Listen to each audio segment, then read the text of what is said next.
الحمد لله الحمد لله وكفى وسلام على عباده الذين اصطفى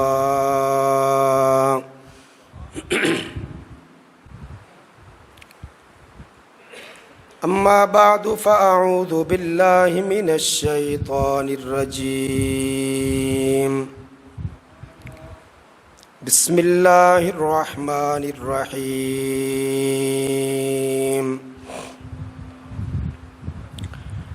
فاذكروني أذكركم واشكروا لي ولا تكفرون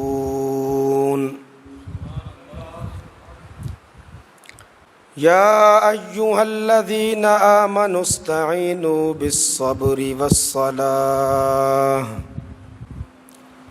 إن الله مع الصابرين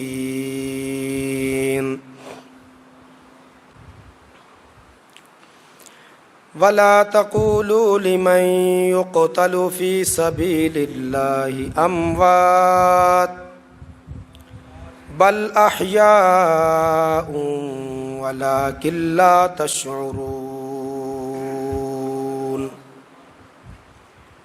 ولنبلونكم بشيء من الخوف والجوع ونقص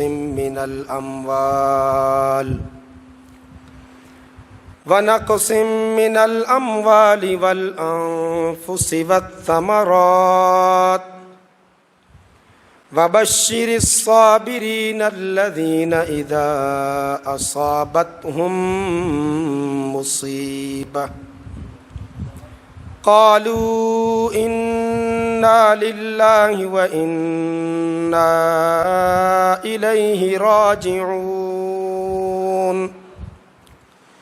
أولئك عليهم صلوات من ربهم ورحمة وأولئك هم المهتدون صدق الله العظيم اللهم صل على روح محمد في الأرواح وصل على جسد محمد في الأجساد وصل على قبر محمد في القبور اللهم صل على محمد في أول كلامنا وصل على محمد في أوسط كلامنا وصل على محمد في آخر كلامنا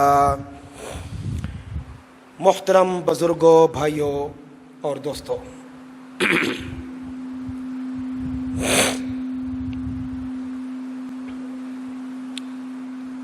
مرکز اہل حق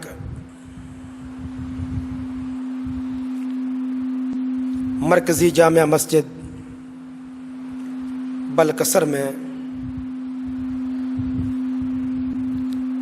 اللہ رب العزت دینی، تبلیغی، دعوتی اور اصلاحی جلسوں میں ہم سب کو حاضر ہونے کے مواقع فراہم کرتے رہتے ہیں۔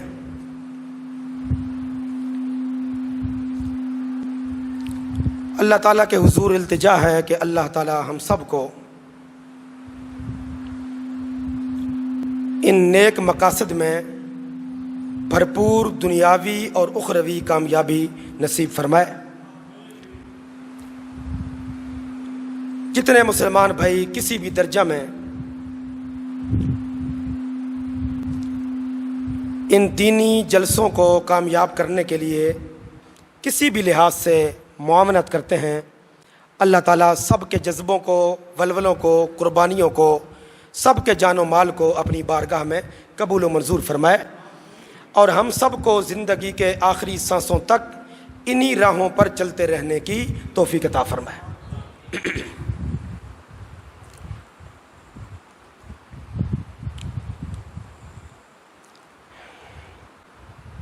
بھائی صاحب نے قرآن مجید کا نسخہ سامنے رکھا تو اچانک توجہ اس آیت کی طرف گئی جو بوقت شہادت حضرت امام حسین رضی اللہ تعالیٰ عنہ کی زبانوں پر جاری تھی۔ یعنی اس کے بعد پھر آپ کی شہادت ہو گئی۔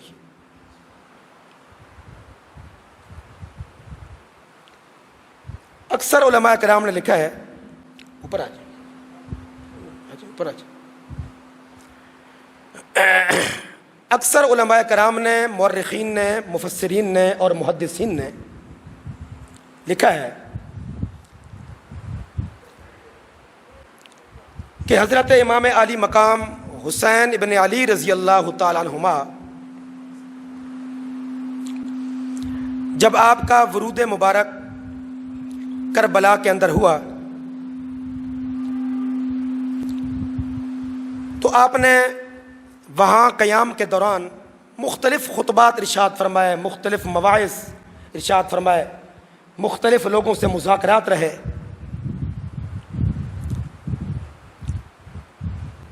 تو اس سارے مرحلے میں شہادت سے چند لمحات پہلے آپ کی زبان سے قرآن پاک کی جو آیت جاری ہوئی وہ 9ویں پارہ کی سورۃ الاعراف کی آیت نمبر 196 ہے، اور امام علی مقام کی زبان سے جاری کیا ہوئی؟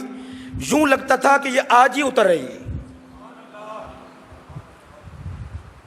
ظاہر ہے کہ قرآن اترا ہے نبی آخر الزمان پر، اور بڑی مشکل گھڑی میں، بڑی آزمائش کی گھڑی میں آج یہ آیت جاری ہو رہی ہے خون رسول کی زبان پر۔ ان ولی اللہ، میرا مددگار اللہ ہے، یہ ترجمہ ہے۔ بساختہ آپ کی زبان سے یہ آیت جاری ہو گئی، ان ولی اللہ، بے شک میرا مددگار اللہ ہے۔ امام علی مقام نے کتنا بڑا فلسفہ پیش کر دیا کہ بڑی بڑی مصیبتوں میں، گھبراہٹوں میں، بڑے بڑے آلام میں ایک ذات ہے کہ جس سے ہمارا رشتہ ناتا کمزور نہیں پڑنا چاہیے، اور وہ اللہ کی ذات ہے۔ 3 باتیں ارشاد فرمائی گئیں اس آیت میں، اور امام علی مقام نے ان تینوں باتوں پر عمل کر کے دکھایا، اور جو کچھ لیا وہ اپنے نانا کی امت کے سامنے پیش کر دیا۔ ان ولی اللہ، بے شک میرا مددگار اللہ ہے، الذی نزل الکتاب، وہ اللہ جس نے کتاب اتاری۔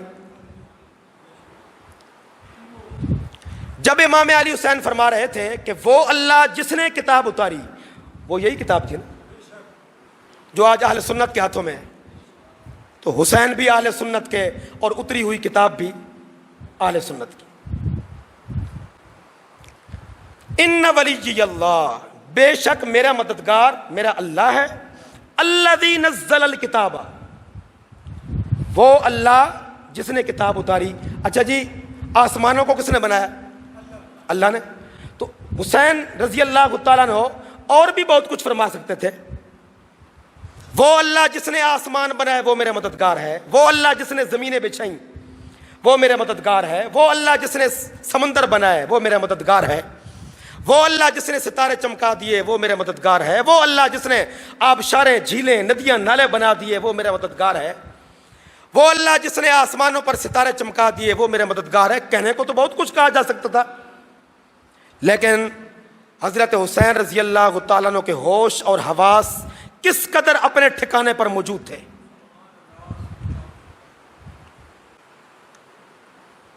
باقی ساری ہے مخلوق، اور قرآن مخلوق نہیں ہے،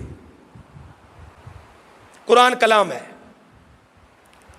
مخلوق کے اوپر زوال آتا ہے، کلام کے اوپر زوال نہیں۔ بندہ مر جاتا ہے، نسلیں ختم ہو جاتی ہیں، پہاڑ ریزہ ریزہ ہو جاتے ہیں، ایک دن آئے گا آسمان بھی نہیں بچے گا، زمینیں بھی نہیں بچیں گی، سمندر بھی نہیں ہوں گے، ندیاں، نالے، آبشاریں بھی نہیں ہوں گی، کچھ بھی کائنات میں نہیں ہوگا، اس لیے کہ جو مخلوق ہوتی ہے اس پر فنا ہے، اور جو کلام ہے اس پر فنا نہیں ہے۔ حسین رضی اللہ تعالیٰ عنہ نے فرمایا میرا مددگار وہ ہے جس نے کتاب اتاری۔ کیا مطلب؟ جس طرح اللہ پر فنا نہیں، اللہ کی کتاب پر فنا نہیں، اللہ کی کتاب پر جان دینے والوں پر بھی کوئی فنا نہیں۔ یہ ایک نقطہ اخذ کیا امام علی مقام نے. ہر چیز پر موت ہے، ہر چیز پر بیماری ہے، ہر چیز پر زوال ہے، ہر چیز پہ فنا ہے. یہ تو ضرور ہے کہ کسی پر فنا پہلے آ گئی، کسی پر بعد میں آ گئی، کسی پر موت پہلے آ گئی، کسی پر بعد میں آ گئی، کوئی بہت پہلے چلا گیا، کوئی بہت بعد میں چلا گیا، یہ ایک الگ بات ہے. لیکن فنا تو سب پہ ہے نا، اس لیے کہ کل من علیہا فان.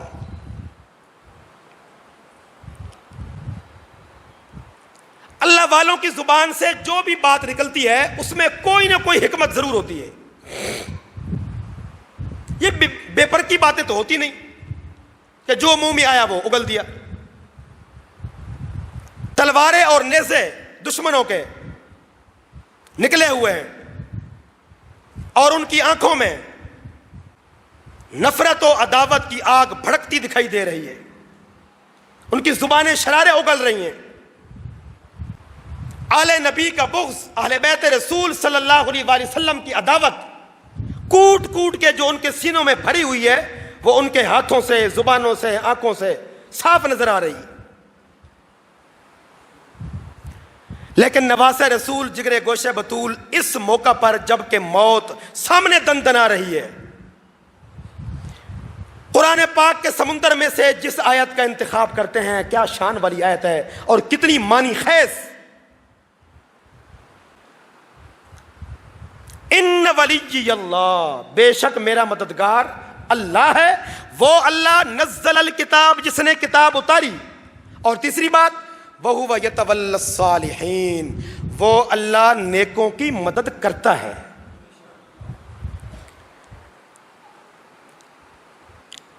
یعنی یہ ممکن نہیں ہے کہ ایک بندہ نیک ہو، متقی ہو، پارسا ہو، پرہیزگار ہو اور اس کے ساتھ رب لم یزل کی مدد نہ ہو. یہ نہیں ہے.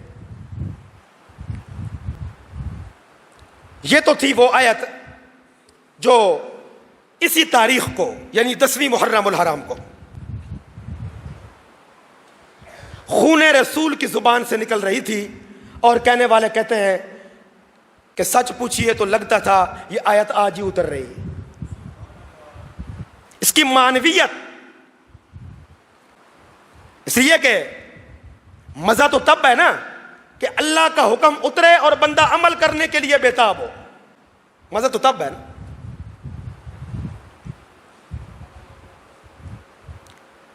کہنے والے باتیں کہتے جائیں، کرتے جائیں، سننے والے سنتے جائیں اور اسی پر ہی عمر بیت جائے، عمل نہ کرے تو میرا خیال ہے کوئی فائدہ نہیں ہے.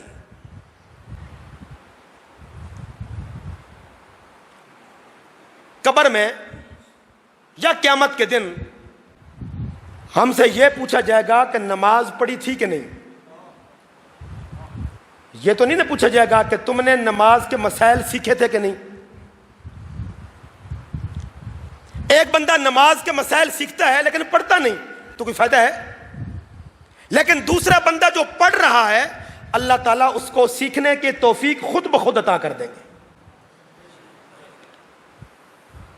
ہمارے ہاں شیطان چونکہ مختلف قسم کے جال بنتا ہے تو بعض اوقات دل میں آ جاتا ہے کہ جی قرآن کی سمجھ تو آتی نہیں تو پڑھنے کا فائدہ کیا ہے. بڑی غلط بات ہے. اللہ پاک سمجھنے کی توفیق بھی اسی کو عطا کرتے ہیں جو پہلے کھول کے پڑھتا ہے. جو پڑھے گا کل کو سمجھے گا بھی صحیح، جو سمجھے گا پرسوں کو عمل بھی کرے گا، جو کھولتا ہی نہیں وہ عمل کیا کرے گا. اس لیے یہ شیطان کے باریک وار ہوتے ہیں.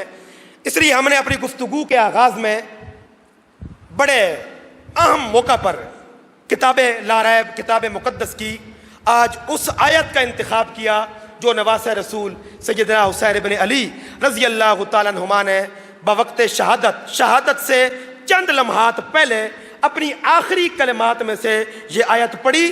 اور آیت تو پہلے بھی شان والی تھی، اللہ کا کلام تھا، نبی کا معجزہ تھا، لیکن اس موقع پر جب امام علی مقام نے اس کو پڑھا نا تو سچ پوچھئے اس آیت کا وزن بڑھ گیا.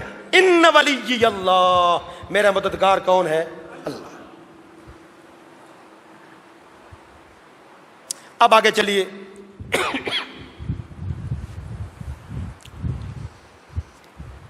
نبی اکرم صلی اللہ علیہ وآلہ وسلم کو اپنے نواسہ پاک سے جتنی محبت تھی اس امت کو بھی اپنے نبی کے نواسہ سے اتنی ہی محبت ہے۔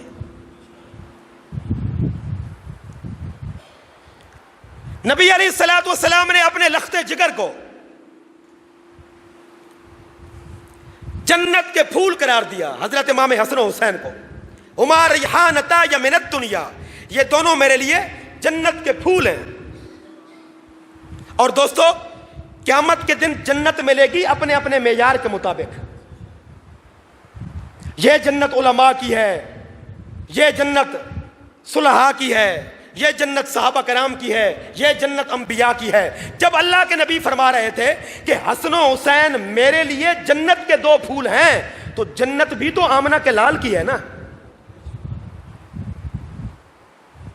جس طرح دنیا میں گھر گھر میں فرق ہوتا ہے، میرا گھر ہے تو وہ میری حیثیت کے مطابق ہے، آپ کا گھر ہے تو وہ آپ کی حیثیت کے مطابق ہے۔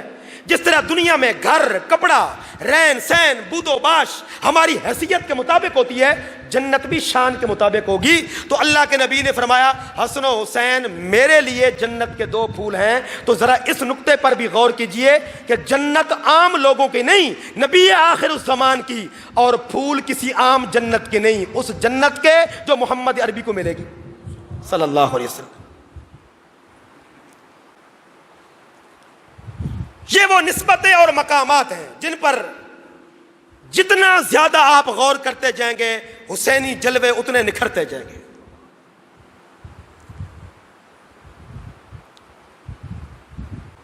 سیدنا امام عالی مقام حسین رضی اللہ تعالیٰ عنہ اتنی شان اور عظمت اور مقام والے ہیں کہ جب یہ مدینہ پاک میں اپنے گھر سے باہر نکلتے تھے نا دونوں شہزادے، تو صحابہ بھاگ بھاگ کے ان کو چوما کرتے تھے، فرمایا کرتے تھے ان کے لبوں پر مصطفیٰ کے لبوں کی مہک ہے صلی اللہ علیہ وسلم۔ حسن و حسین کا چہرہ دیکھ کر نبوت کا نور یاد آ جاتا ہے۔ حسن و حسین کی چہرے کی رعنائیاں، ان کی صحبتوں کے آثار، ان کے منہ سے نکلتے ہوئے پھول کی پتیاں ایسی ہیں کہ ہمیں نبی کی صحبت یاد آ جاتی ہے۔ بھائیو، کسی صحابی نے نبی کے 10 سال صحبتوں کا فائدہ اٹھایا، کسی نے 15 سال اٹھایا، کسی نے 20 سال اٹھایا۔ حسن و حسین کتنی عظمتوں والے ہیں کہ 15 20 سال تک نبی کی صحبتوں کے جلوے اٹھانے والے حسین کو دیکھ کر ہی محمد کی صحبتوں کو تازہ کر لیتے ہیں۔ اس لیے یہ ایک فطری بات ہے، جب نبی کو اپنے نواسوں سے پیار تھا تو اس امت کو بھی نبی کے نواسوں سے پیار ہے۔ یہ نہیں ہو سکتا کہ ہم کلمہ تو حضور کا پڑھیں اور ہمیں پیار کسی اور سے ہو، اور خصوصاً ان سے ہو جو آل رسول کے دشمن ہیں۔ یہ ممکن نہیں ہے۔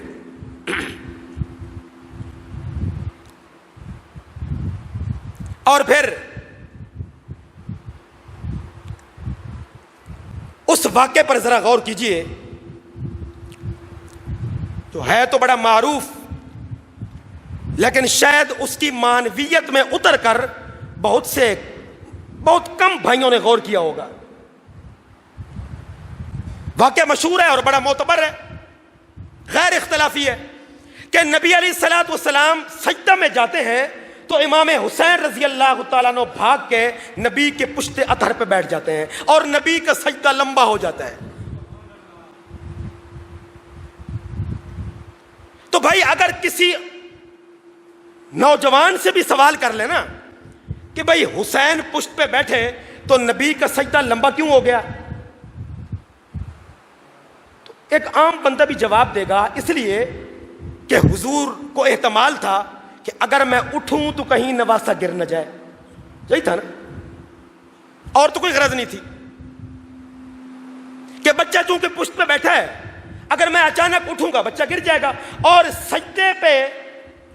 سجدے میں پڑے ہوئے بندے کی پشت پر اگر بچہ آ کے بیٹھ جائے اور وہ احتیاطاً اٹھ جائے اور بچہ گر بھی جائے تو اس کو کتنی چوٹ لگ جائے گی،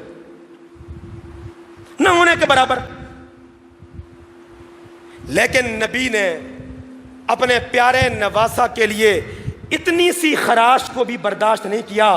جس حسین کو تکلیف سے بچانے کے لیے نبوت کا سر نہیں اٹھا، اسی حسین کو قتل کرنے کے لیے کتنوں کے سر اٹھ گئے.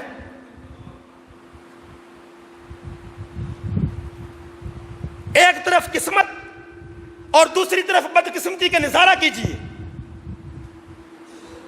جو نبی چاہتے ہیں کہ کہیں میرے اٹھنے سے میرے لختے جگر کو چوٹ نہ لگ جائے، خراش نہ آ جائے، معمولی سی تکلیف نہ ہو جائے، اس حسین کو مارنے کے لیے کتنے سر اٹھ کے آ گئے. لیکن دوستو، ان ولی اللہ، اللہ کی مدد کس کے شامل حال تھی؟ مظلوموں کے یا ظالموں کے؟ 14 صدیوں نے فیصلہ دے دیا. آج پوری دنیا کے اندر نام کس کا گونج رہا ہے؟ کام کس کا گونج رہا ہے؟ موقف، مشن، کاز کس کا چل رہا ہے؟ جہاں نانا کا نام آتا ہے وہاں مقدس والے، برکتوں والے، بختوں والے، ان نواسوں کا نام بھی گونج رہا ہے. تو آخرت کو فیصلہ تو ہونا ہی ہے نا، لیکن تاریخ نے بھی فیصلہ کر دیا کہ اللہ کی مدد یتولی الصالحین، چونکہ نیکوں کے ساتھ ہوتی ہے. تاریخ نے فیصلہ دے دیا. کربلا کے مارکے میں بھی حضرت حسین نیک تھے، حق پہ تھے. ان کے مقابلے میں جتنے تھے بد تھے اور ظالم تھے. اور اللہ کی مدد ظالموں کے ساتھ نہیں ہوتی، مظلوموں کے ساتھ ہوتی ہے. بد اعمالوں کے ساتھ نہیں ہوتی، نیک اعمال والوں کے ساتھ ہوتی ہے. یہ تاریخ کا سبق ہے. اور پھر ذرا اس منظر کو دیکھیے کہ جب جناب رسول اللہ صلی اللہ علیہ وآلہ وسلم اعلان فرماتے ہیں، علی، اللہ نے مجھے حکم دیا کہ میں اپنی لخت جگر سید فاطمۃ الزہرا رضی اللہ تعالیٰ عنہا آپ کے حبال عقد میں دے دوں، آپ کے نکاح میں دے دوں. آپ جائیے اپنی حیثیت کے مطابق نکاح کی تیاری کیجیے. سیدنا علی رضی اللہ تعالیٰ عنہ جا رہے ہیں. راستے میں ملاقات ہوتی ہے اس مظلوم کی جس کا خون مدینہ کی دھرتی پر بہہ گیا، 40 دن جس کو پیاسا رکھ کے شہید کر دیا گیا. بات یہ ہے کہ صفاقی اور ظلم کا کوئی ایک واقعہ تھوڑی ہے، داستانیں بکھری پڑی ہیں. پتہ نہیں یہاں کتنی کربلائیں سج گئیں. لیکن اہل اسلام اور اہل سنت والجماعت کی مذہبی، معاشرتی، سیاسی، سماجی مجبوری یہ ہے کہ یہ امن والے لوگ ہیں اور امن کے دائرے میں اپنا پیغام پہنچا دیتے ہیں. ہماری دعوت، ہمارا دین، ہمارا مذہب موسمی نہیں ہے. اس لیے ہم کہا کرتے ہیں کہ اگر 10ویں محرم الحرام کو کوفہ کے غدار، خائن اور غدار لوگ امام علی مقام رضی اللہ تعالیٰ عنہ کو بلا کر جھوٹے خطوط لکھ کر کربلا اور کوفہ آنے کی دعوت نہ دیتے اور وہاں جا کر ان کی وفاداریاں تبدیل نہ ہوتی اور امام علی مقام مدینہ المنورہ میں اپنے گھر کے اندر اپنے بستر کے اوپر بھی فوت ہو جاتے، تب بھی وہ ہماری آنکھوں کا نور تھے. اس لیے کہ حسین کی مقبولیت کا معیار صرف شہادت نہیں، محمد کی صحابیت ہے رضی اللہ تعالی. ہاں، شہادت سے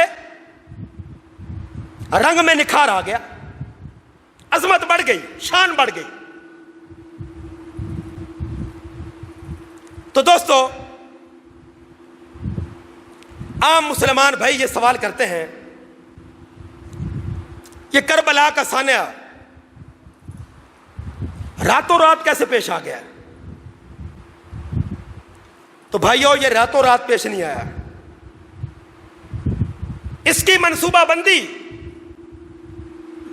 اس وقت کر دی گئی تھی جب خلافت موعودہ کے تیسرے تاجدار سیدنا حضرت عثمان غنی رضی اللہ تعالیٰ عنہ کو 40 دن پیاسا رکھ کر قصر خلافت کے اندر بے دردی سے مار دیا گیا تھا، اور ام المؤمنین سیدہ صفیہ رضی اللہ تعالیٰ عنہ فرمایا کرتی تھیں عثمان کا دفاع کرنے والوں میں سے سب سے پہلے میرے غلام کنانہ نے جس زخمی کو اٹھایا اس زخمی کا نام امام حسین ہے رضی اللہ تعالیٰ،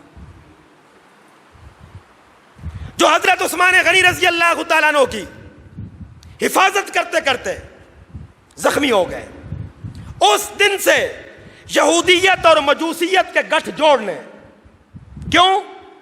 حضرت عمر کی شہادت نمبر 1، عثمان غنی رضی اللہ تعالیٰ عنہ کی شہادت نمبر 2، سیدنا علی رضی اللہ تعالیٰ عنہ کی شہادت نمبر 3، سیدنا امام حسن رضی اللہ تعالیٰ عنہ کی توہین، آپ کے پیٹ میں کدال مارا گیا، آپ کا گھٹنا پکڑ کے اونٹ سے کھینچ کے گرایا گیا، اور پھر کربلا کے اندر آل نبی صلی اللہ علیہ وآلہ وسلم کی مظلومانہ شہادتوں تک جتنے بھی واقعات پیش آئے، ان میں کوئی ایک صحابی ملوث نہیں تھا، سب کے سب یا یہودی تھے یا مجوسی تھے۔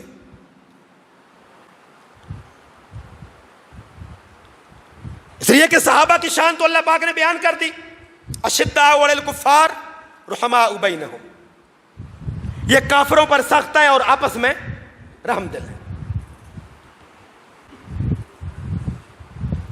اس لیے جب حضرت علی رضی اللہ تعالیٰ عنہ نے مسند خلافت سنبھالی تو مصری بلوائی وہ اپنے ساتھ 2 شہروں سے بطور سپورٹر جو شرارتی لے کر آئے تھے، وہ 2 شہروں کو لوگ تھے، نمبر 1 بصرہ، نمبر 2 کوفہ۔ یہ بلوائی 3 شہروں سے آئے تھے، 700 بلوائی آئے تھے مصر سے، 300 بلوائی آئے تھے کوفہ سے، 100 بلوائی آیا تھا بصرہ سے۔ اور عجیب بات یہ ہے، ان تینوں نے مدینہ پاک میں داخل ہونے سے پہلے جہاں جہاں انہوں نے ٹھکانہ لگایا،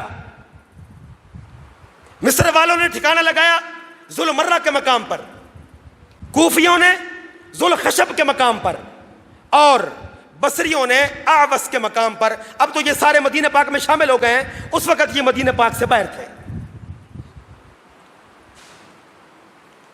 جب باغیوں نے حضرت عثمان رضی اللہ تعالیٰ عنہ کو شہید کر دیا اور بھاگتے ہوئے آئے حضرت علی کے پاس، ہم آپ کو خلیفہ بنانا چاہتے ہیں، تو حضرت علی رضی اللہ تعالیٰ عنہ نے وہ روایت پڑھ کے سنا دی کہ میں نے نبی اکرم صلی اللہ علیہ وآلہ وسلم سے سنا تھا، ان 3 مقامات سے اٹھنے والے لشکروں پر خدا کی لعنت ہوگی۔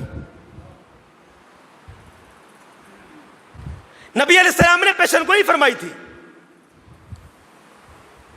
یہ جو 3 مقامات ہیں نا، ذوالمرہ، ذوالخشب اور اعوس، ان 3 مقامات سے جو بندے لشکر کشی کریں گے اور جو اس لشکر کشی کا حصہ بنیں گے، ان تینوں پر خدا کی لعنت ہو۔ مصری بھی، کوفی بھی، بصری بھی یہاں آ کر ٹھکانہ لگائے بیٹھے ہیں، اور یہیں سے تم نے اٹھ کر قصر خلافت پر حملہ کیا۔ مجھے یقین ہے تمہارا شمار انہی لوگوں میں ہے جن پر نبیوں کے امام نے لعنت فرمائی تھی۔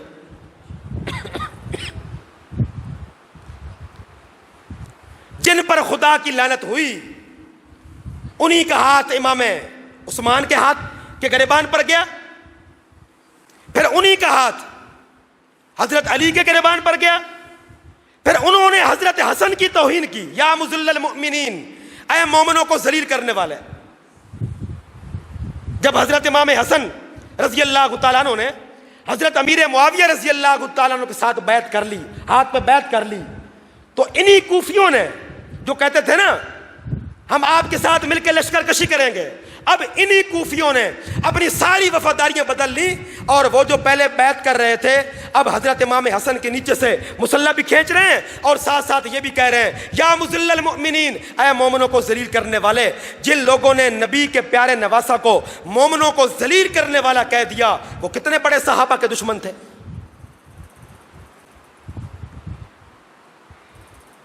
یہ تاریخ کی چلاہٹ ہے.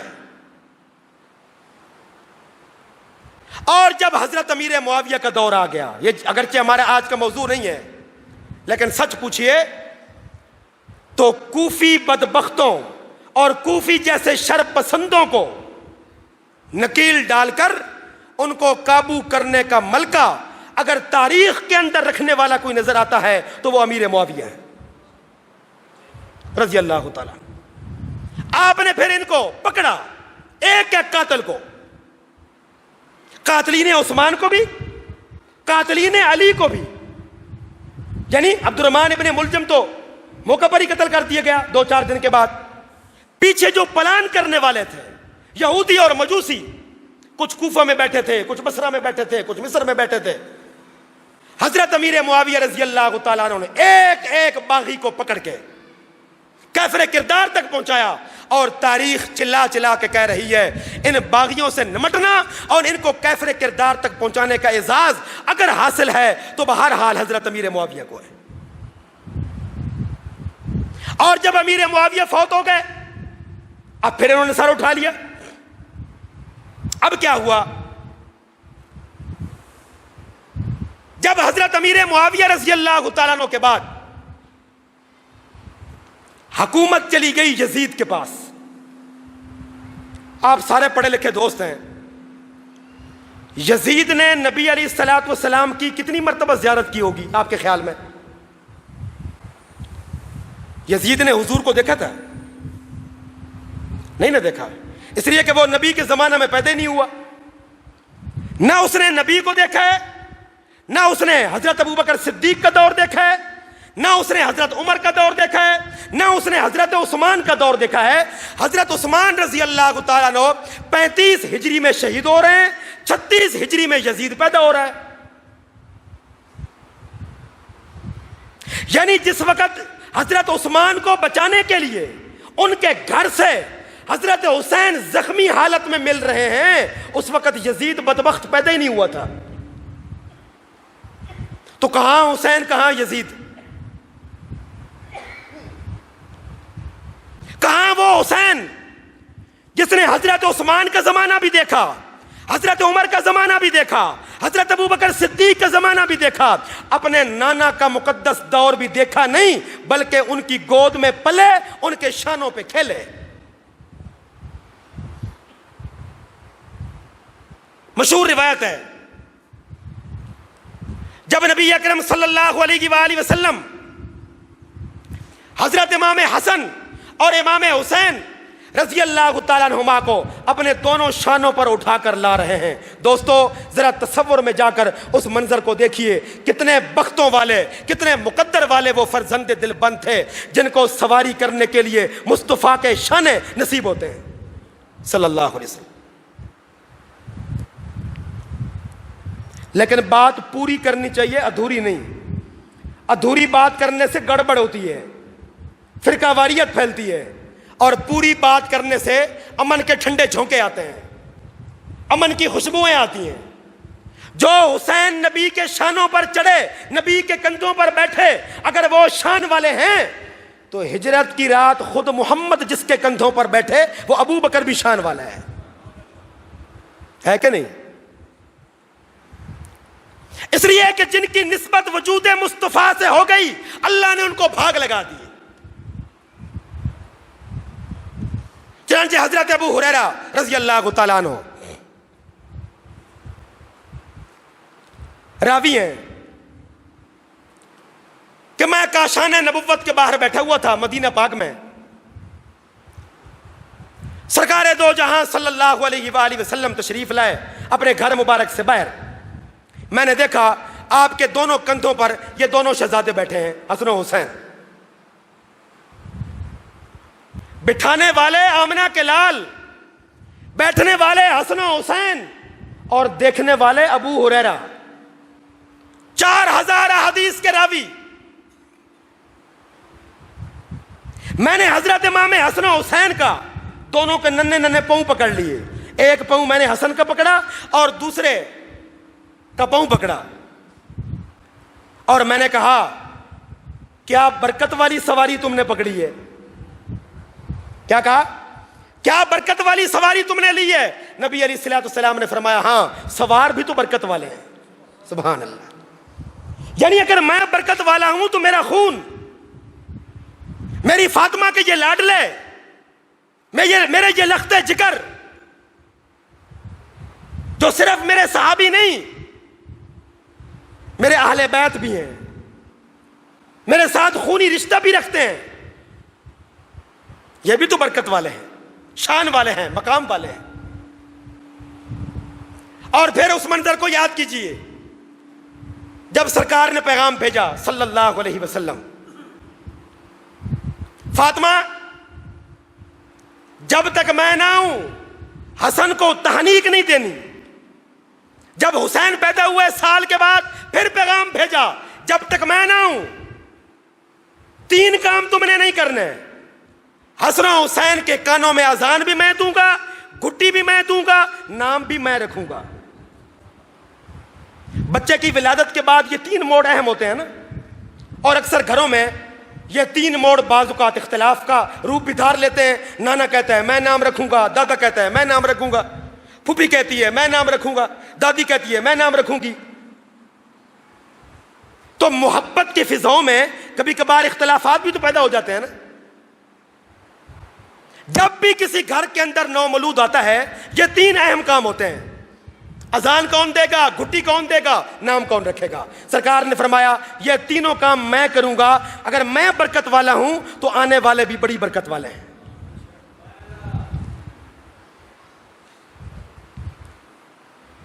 اور پھر سرکار دو عالم صلی اللہ علیہ وآلہ وسلم تشریف لاتے ہیں دونوں شہزادوں کی ولادت پر۔ آج کا موضوع شہید کربلا ہے، لیکن حضرت امام حسن کو کراس کر کے ہم اہل سنت آگے گزر ہی نہیں سکتے۔ امام حسن کی بھی اپنی شان ہے۔ اتنی نرم طبیعت، صحابہ فرمایا کرتے تھے، ہم آپس میں گفتگو میں یہ کہا کرتے تھے جس نے نبی کا جمال دیکھنا ہو حسن کو دیکھ لے، جس نے نبی کا جلال دیکھنا ہو حسین کو دیکھ لے۔ اور صحابہ کرام کا یہ بھی بیان ہے، نبوت کے جلال کے جلوے عمر کے اندر منتقل ہوئے، جمال کے جلوے صدیق اکبر کے اندر منتقل ہوئے، اور ایسی ہی نبوت کے جمالی جلوے حضرت امام حسن کے اندر منتقل ہوئے، جلالی جلوے حضرت امام حسین کے اندر منتقل ہوئے۔ یہ اللہ کی تقسیم ہے۔ سرکار تشریف لائے صلی اللہ علیہ وسلم، پہلے بچے کی ولادت پر نام تجویز کیا حسن، اور دوسرے کی ولادت پر حسین۔ پھر تحنیک دی، جس کو ہم اپنی زبان میں گھٹی کہتے ہیں۔ اور گھٹی بھی کیا دی؟ جب امام حسین رضی اللہ تعالیٰ عنہ کو پیش کیا گیا تو نبی علیہ الصلوۃ والسلام نے اپنا لعاب مبارک نکال کر حضرت حسین کے منہ میں ڈال دیا۔ حالانکہ گھٹی کسے کہتے ہیں؟ جب بھی کوئی بچہ پیدا ہو، خاندان کا کوئی بڑا، کوئی نیک فطرت، کوئی بزرگ آگے بڑھے اور اپنے منہ میں کوئی بھی میٹھی چیز چبا کر، بہتر یہ ہے کہ کھجور کا کچھ حصہ منہ میں چبا کر اس کو نرم کر کے نومولود کے منہ میں ڈال دے، گھٹی اس کو کہتے ہیں۔ اور جب صحابہ کرام نے پوچھا یا رسول اللہ صلی اللہ علیہ وسلم، آپ نے تو ہمیں یہ فرمایا گھٹی یوں دیا کرو، کوئی میٹھی چیز چبا کر بچے کے منہ میں ڈال دیا کرو، حضور نے فرمایا ہاں، اللہ کی قسم، اس ذات کی قسم جس کے قبضہ قدرت میں میری جان ہے، نومولود کے منہ میں میٹھی چیز چبا کر ڈالنے کا نام گھٹی ہے، اور روئے زمین پر میرے لعاب سے بڑھ کر کوئی چیز میٹھی نہیں ہے۔ لیکن بھائیو بات پھر وہی آ گئی، جو گھٹی امام حسین اور حسن کے منہ میں گئی، اس گھٹی نے اگر ان شہزادوں کو بھاگ لگا دیے تو یہی لعاب تو تھا جو حضرت ابو بکر صدیق کی ایڑی پر لگا ہجرت کی رات، یہی لعاب تو تھا جو حضرت علی رضی اللہ تعالیٰ عنہ کی آنکھوں پر لگا غزوہ خیبر میں، یہی لعاب تو تھا جو مسواک چباتے ہوئے کائنات کے مومنوں کی ماں سیدہ عائشہ صدیقہ رضی اللہ تعالیٰ عنہا کے منہ میں لگا۔ تو پھر مان لو نبی کا لعاب جہاں جہاں بھی لگا اللہ نے ان کے مقدر کا ستارہ چمکا دیا، خواہ وہ حسن ہو، خواہ وہ حسین ہو، خواہ وہ عائشہ ہو، خواہ وہ علی ہو، خواہ وہ ابو بکر صدیق ہو، جہاں جہاں نبی کا لعاب لگتا گیا ان کے مقدر کا ستارہ چمکتا گیا۔ ساری باتیں ماننے والے کون ہوتے ہیں؟ اہل سنت والجماعت، کیونکہ ہم تفریق نہیں نہ کرتے۔ پھر جب خلفائے راشدین کا دور شروع ہوا، آپ حضرات کسی نہ کسی درجہ میں پڑھتے بھی ہوں گے اور سنتے بھی ہیں، حضرت حسین رضی اللہ تعالیٰ عنہ کی زندگی میں کتنی خلافتیں آئیں؟ 6۔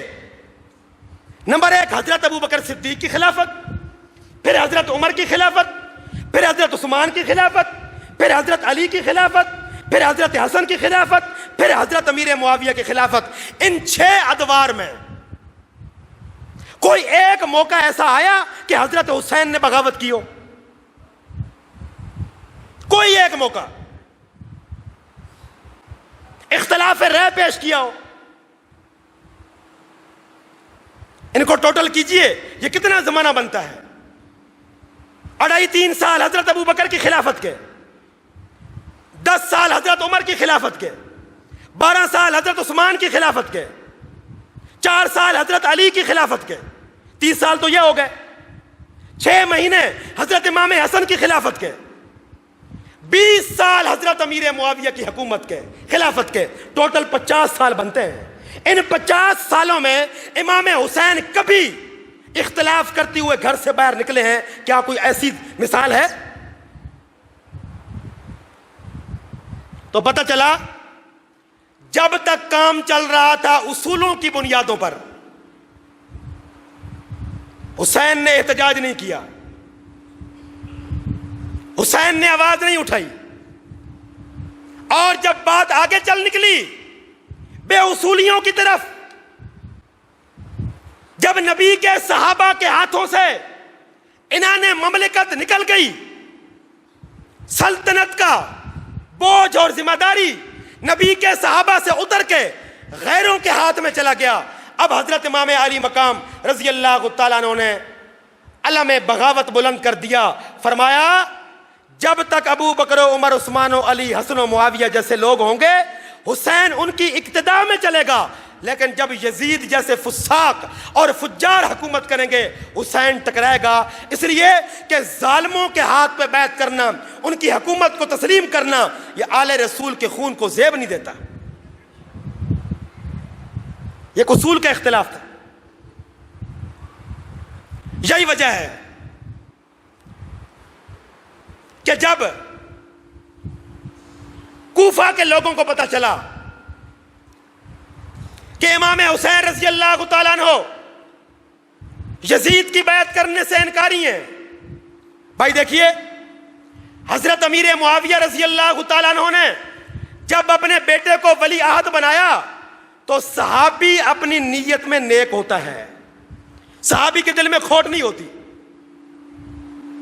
حضرت امیر معاویہ رضی اللہ تعالیٰ عنہ کے علم میں سارے واقعات تھے، جنگ جمل، جنگ صفین، شہادت حضرت عثمان، یہ ایک طویل ترین شورش ہے، بڑے بڑے مارکے۔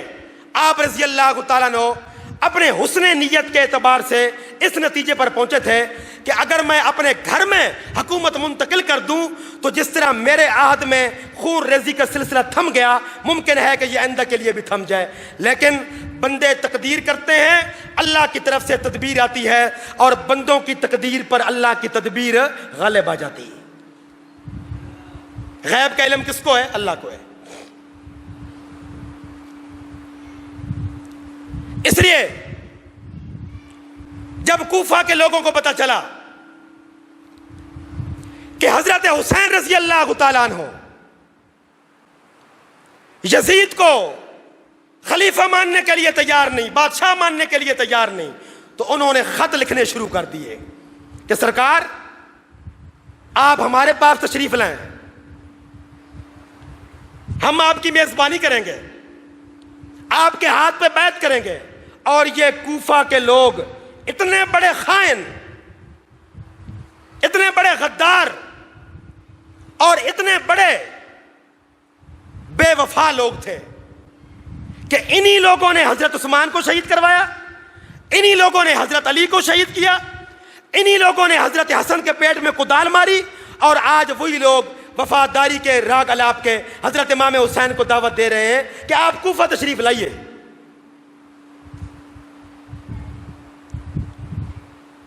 تو دوستو، بعض لوگ کہتے ہیں سارے صحابہ نے یزید کو خلیفہ مان لیا تھا تو حضرت حسین بھی مان لیتے۔ تو بھائی یہ آپ کو کس نے کہا کہ سارے صحابہ نے مان لیا تھا؟ کسی نے بھی نہیں مانا تھا۔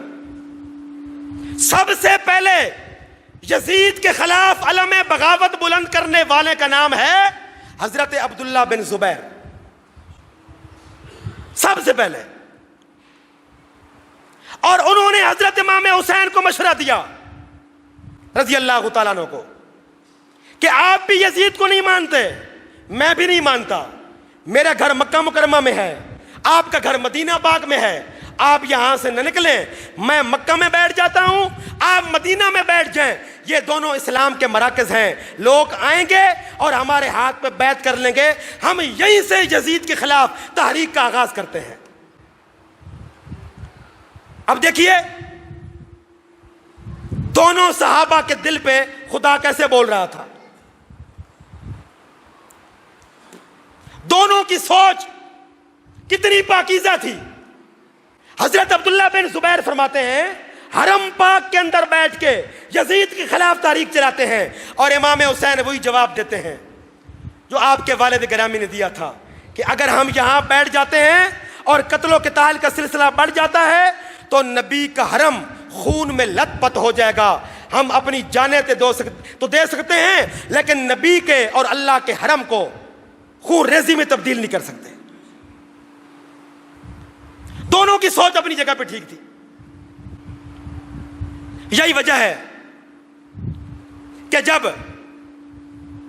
صحابہ کرام کو یقین ہو گیا کہ اب امام حسین رضی اللہ تعالیٰ عنہ کسی بھی صورت میں اپنا ارادہ ترک کرنے والے نہیں، باہر صورت اپنا سفر جاری رکھیں گے، تو 5 لوگ آخری وقت تک حضرت امام حسین کو روکتے رہے۔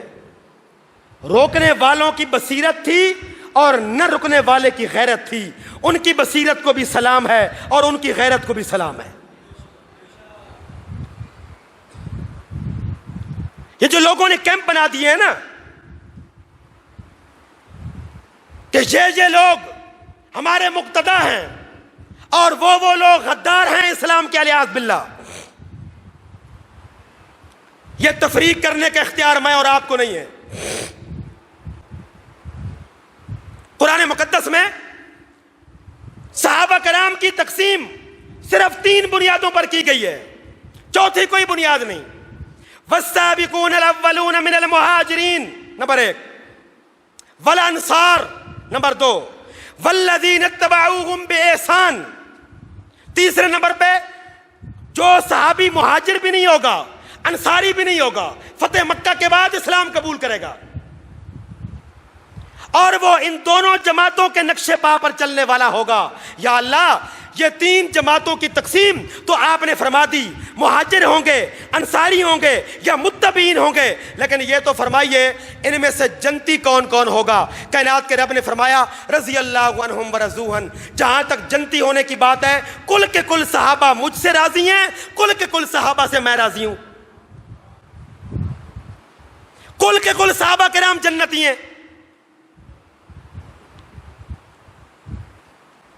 اس لیے کہ یہ جو تقسیم ہے یہ کس نے کی ہے؟ اللہ پاک نے، اور یہ نفرت کی تقسیم نہیں ہے،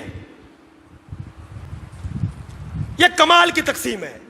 کمال کی تقسیم کسے کہتے ہیں؟ ہم مسجد میں سارے بیٹھے ہیں نا، نماز ہم نے پڑھی اور عصر کی پڑھیں گے انشاءاللہ، نمازی ہونے کے اعتبار سے ہم سارے برابر ہیں نا۔ کوئی پوچھے گا وہ کون ہے نمازی؟ یہ کون ہے نمازی، وہ کون ہے نمازی، ہیں تو ہم سارے نمازی نا، لیکن ہم ہی میں سے ایک بندہ اٹھ کے اذان دے گا، وہ ہوگا مؤذن۔ ہم ہی میں سے ایک بندہ اٹھ کے تکبیر کہے گا، وہ ہوگا مکبر۔ ہم ہی میں سے ایک بندہ اٹھ کے نماز پڑھائے گا، وہ ہوگا امام۔ یہ ہے کمال کی تقسیم۔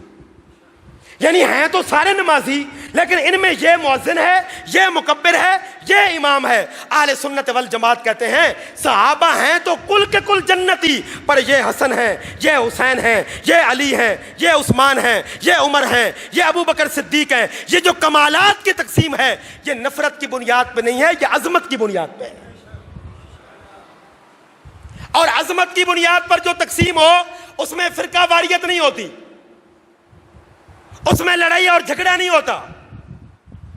اس لیے حضرت امام عالی مقام رضی اللہ تعالیٰ عنہ کو 5 اشخاص روکنے والے تھے۔ حضرت عبداللہ بن زبیر، اتفاق دیکھیے چاروں کا نام عبداللہ تھا۔ عبداللہ بن زبیر، عبداللہ بن عمر، عبداللہ بن عباس اور عبداللہ بن عمر بن العاص، اور 5ویں محمد بن حنفیہ۔ یہ محمد بن حنفیہ کون ہے؟ حضرت امام حسین کے بھائی، یہ اوانوں کے دادا، جن سے اوانوں کی نسل چلی ہے، محمد بن حنفیہ۔ یہ حضرت امام حسین رضی اللہ تعالیٰ عنہ کے بھائی ہیں، مائیں الگ الگ ہیں، باپ ایک ہے۔ یہ 5 مشورہ دیتے ہیں حسین آپ کوفہ نہ جائیں، اس لیے کہ ان کوفہ والوں کی تاریخ ہمارے سامنے ہے۔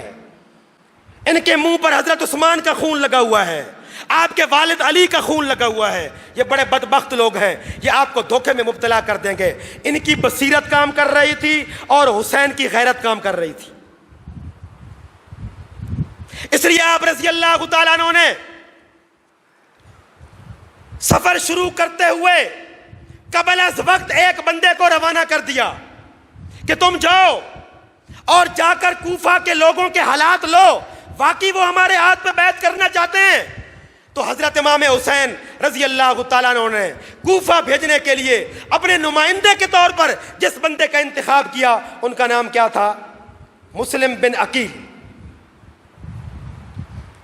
دیکھیے نا، تاریخ اپنے آپ کو دہرا رہی ہے۔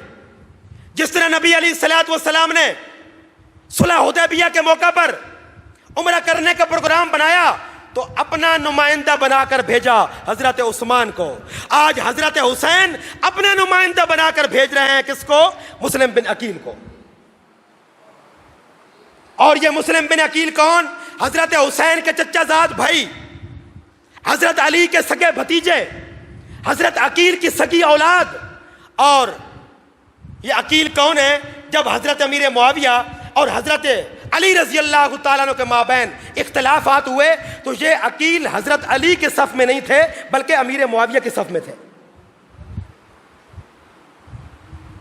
جب مسلم بن عقیل نے پہلا خط لکھا اور کہا حسین آ جائیے، یہاں بڑے ہمارے وفادار موجود ہیں، مکہ مکرمہ سے حضرت حسین کا سفر شروع ہو گیا۔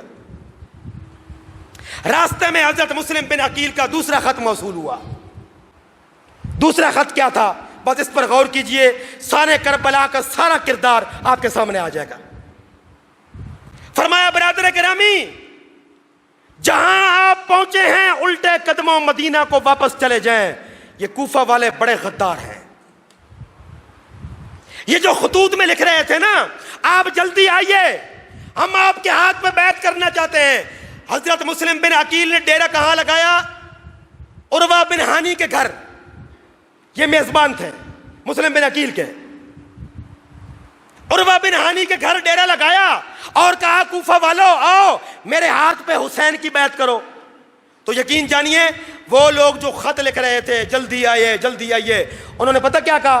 انہوں نے کہا دن کو ہم بیعت نہیں کریں گے، جب رات کو سارے سو جائیں گے نا تو ہم چپ کے آپ کے ہاتھ پہ بیعت کریں گے، یعنی شام غریبہ کے ٹائم بیعت کریں گے۔ یہ جو شام غریبہ کے ٹائم زیادہ گرم ہوتے ہیں نا، یہی غدار ہوتے ہیں۔ اور بھائی جب آپ ہمارے ہو اور آپ کا تعلق ہمارے ساتھ ہے، پھر ڈر کیسا؟ آپ تو کہتے ہو کہ ہماری تلواریں آپ کے ساتھ ہیں، ہم آپ کو خلیفہ دیکھنا چاہتے ہیں، جب تم ہمیں خلیفہ دیکھنا چاہتے ہو تو بیعت رات کے سناٹوں میں کیوں ہو رہی ہے، دن کے اجالوں میں کیوں نہیں ہو رہی؟ مسلم بن عقیل سمجھ گئے یہ سارے 2 نمبریے لوگ ہیں۔ اب ان کو نصیحت یاد آ رہی ہے حضرت عبداللہ بن زبیر کی کہ واقعی صحابہ تو بڑی بصیرت والے لوگ تھے۔ آپ اندازہ کیجئے اتنے بدبخت لوگ کہ اگلے دن جب یزید کو پتا چلا کہ مسلم بن عقیل کوفہ میں وارد ہو چکے ہیں اور امام حسین کی بیعت لے رہے ہیں، اس نے گورنر بھیجا عبید اللہ بن زیاد کو اور کہا مسلم بن عقیل کی تحقیق کرو، یہ کیا کر رہے ہیں؟ اس بدبخت نے آتے ہی ظلمن حضرت مسلم بن عقیل کو قتل کر کے کوفہ کے بھرے چوک میں ان کی لاش کو لٹکا دیا۔ حضرت حسین سے پہلے جس بندے پر ظلم ہوا وہ بیچارہ مسلم بن عقیل ہے۔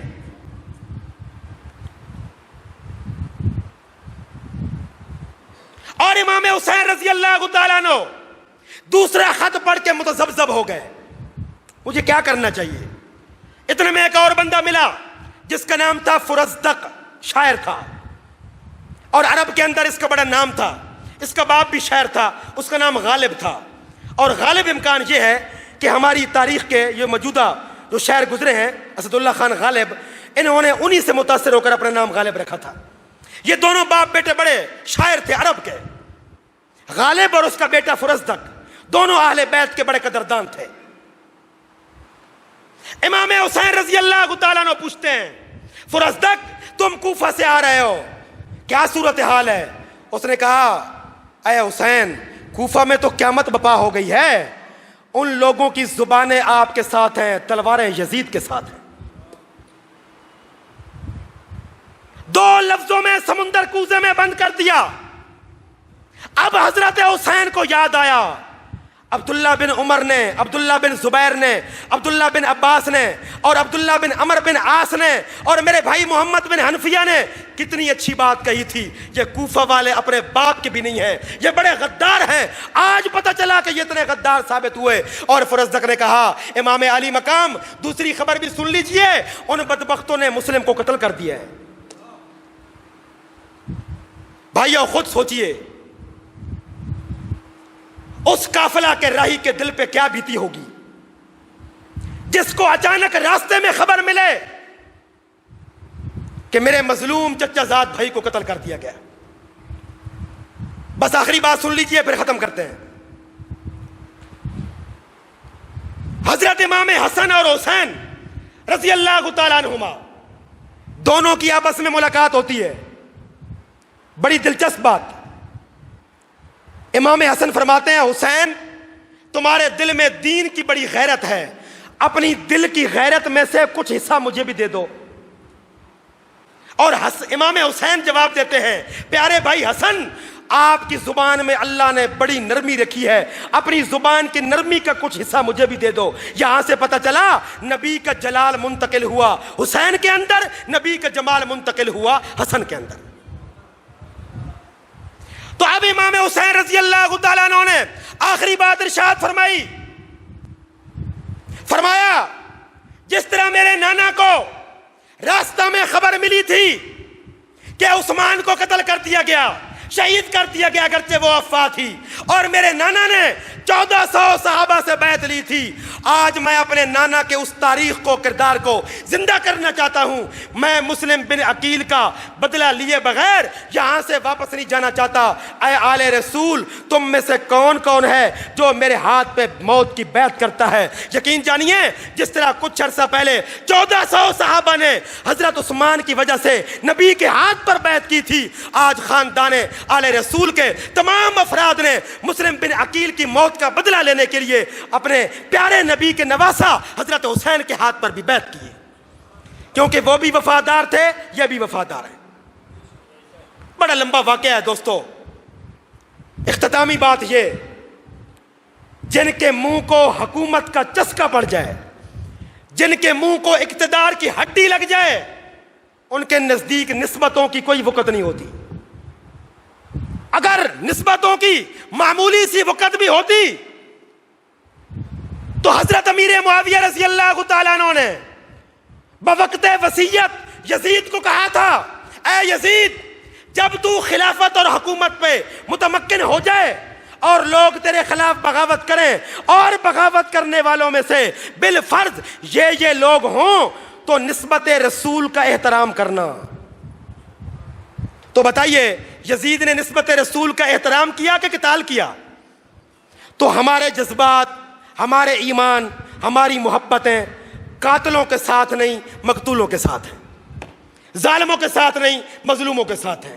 بس جہاں سے بات شروع کی تھی وہیں پہ ختم کرتے ہیں۔ ان ولی اللہ، بے شک میرے مددگار کون ہے؟ اللہ، الذی نزل الکتاب، جس نے کتاب اتاری، وہ یتولی الصالحین، اور وہ نیکوں کا مددگار ہے۔ حسین نیک تھے، صاحب کتاب سے نسبت رکھنے والے تھے، حق پہ تھے، موقف بھی حق تھا، صحابیت بھی حق تھی، خون بھی حق اور حلال کا تھا۔ اس لیے قیامت کی صبح تک آنے والے نبی کی امت کے جتنے بھی افراد ہیں، ان کے ایمان، ان کے جذبات، ان کے قلبی رجحانات یزید کے ساتھ نہیں، ابن زیاد کے ساتھ نہیں، شمر کے ساتھ نہیں، بلکہ حسین کے ساتھ ہے۔ ہم حسین کی محبت میں جینا چاہتے ہیں، حسین کی محبت میں مرنا چاہتے ہیں، اور متمنی ہے قیامت کے دن اللہ ہمیں حسین کی قیادت میں جنت میں داخل کر دے۔ وآخر دعوانا الحمدللہ رب العالمین۔